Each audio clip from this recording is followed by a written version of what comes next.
हम देखने वाले हैं आज सेल का ईएमएफ, टर्मिनल विभवांतर तथा आंतरिक प्रतिरोध में संबंध।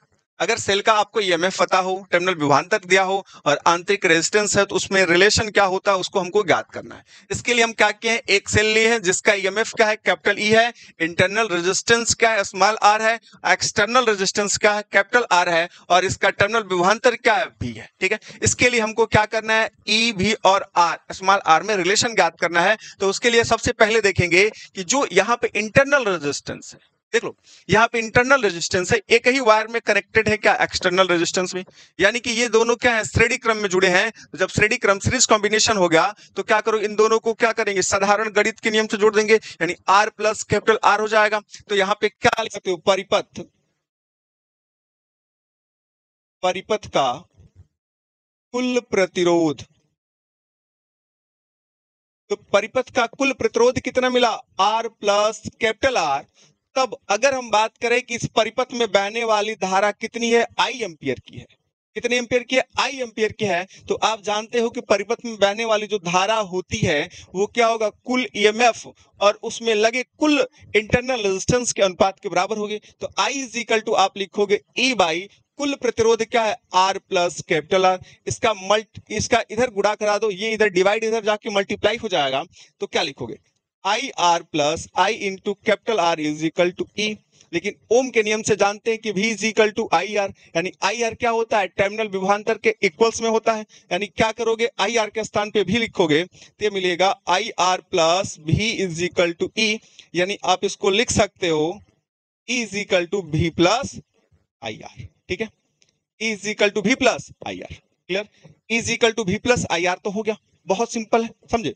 चलो यहां से देखो, E is equal to V plus I R जो हो गया, यही इसका रिलेशन होता है। ईएमएफ, टर्मिनल विभवांतर और इंटरनल रेजिस्टेंस में इसका रिलेशन क्या है, E is equal to V plus I R का तो हो गया। लेकिन अब देखो यहाँ पे कि जब क्या करते हो, किसी सेल से आप क्या करते हो, धारा लेते हो, उसके लिए ये इक्वेशन आपका क्या होगा, सत्य होगा, E is equal to V plus I R तो होगा। लेकिन जब हम किसी सेल को धारा देते हैं, यानी कि आप कह सकते हो सेल को जब आवेशित कर रहे हो, सेल को जब आवेशित कर रहे हो, आवेशित करोगे तो क्या होगा, ध्यान से समझो। जब आवेशित करते हो तो ये फॉर्मूला आपका चेंज होता है, यानी कि समझ लो कि हम क्या कर रहे हैं, सेल को आवेशित कर रहे हैं, सेल को हम क्या कर रहे हैं, आवेश दे रहे हैं, यानी चार्ज कर रहे हो। तो ये इक्वेशन आपका बनेगा E is equal to V minus I R, यानी माइनस से इधर आके क्या होगा, प्लस। तो आप लिखोगे V is equal to E plus I R. अब यहां से ये क्लियर होता है, तो दो पॉइंट यहां से आप नोट कर लेना कि जब आप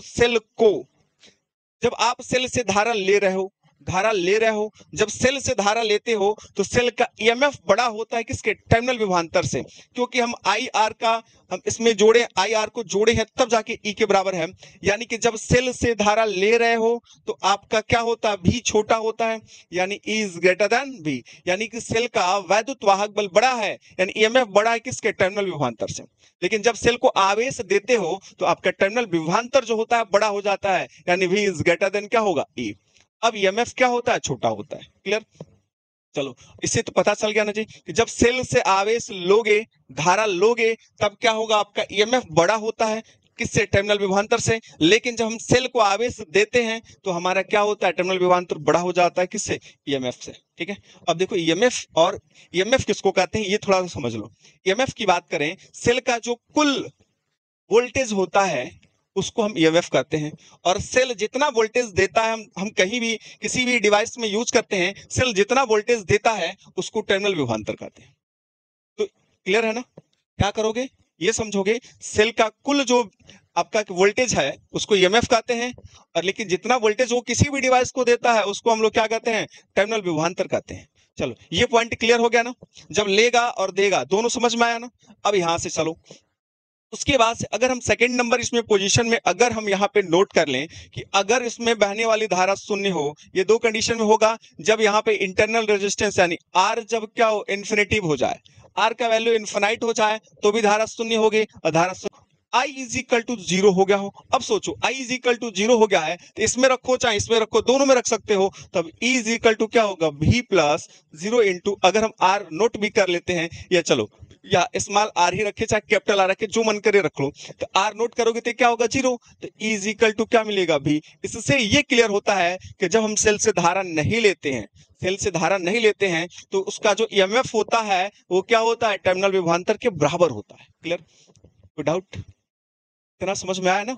ये देखो बहुत ही इंपॉर्टेंट क्वेश्चन है। ये फॉर्मूला है E is equal to V plus I R, और एक मिला आपको क्या, V is equal to E plus I R. दोनों कंडीशन हमने आपको बताया, ध्यान से देख के उसको नोट कर लो। चलो देख लो, नोट कर लो, और ये वाला पॉइंट जरूर आप याद रखना, कई बार ऑब्जेक्टिव क्वेश्चन में ये पूछा गया है कि जब क्या होगा, किसी सेल का E और V कब बराबर होगा, ईएमएफ और टर्मिनल विभवांतर कब बराबर होगा, तो आपका देना कि जब उससे हम धारा नहीं लेंगे ना तो दोनों बराबर होगा। ठीक है, जब धारा आप लेते हो तो वो क्या होता है, जब धारा लेते हो तो टर्मिनल विभवांतर घट जाएगा और ईएमएफ क्या होगा, बढ़ जाएगा। जब धारा देते हो तो टर्मिनल विभवांतर बढ़ जाएगा और क्या होगा, ईएमएफ आपका घट जाएगा। समझ में आया? आगे कोई दिक्कत? यहां तक तो समझ में आया होगा बाबू।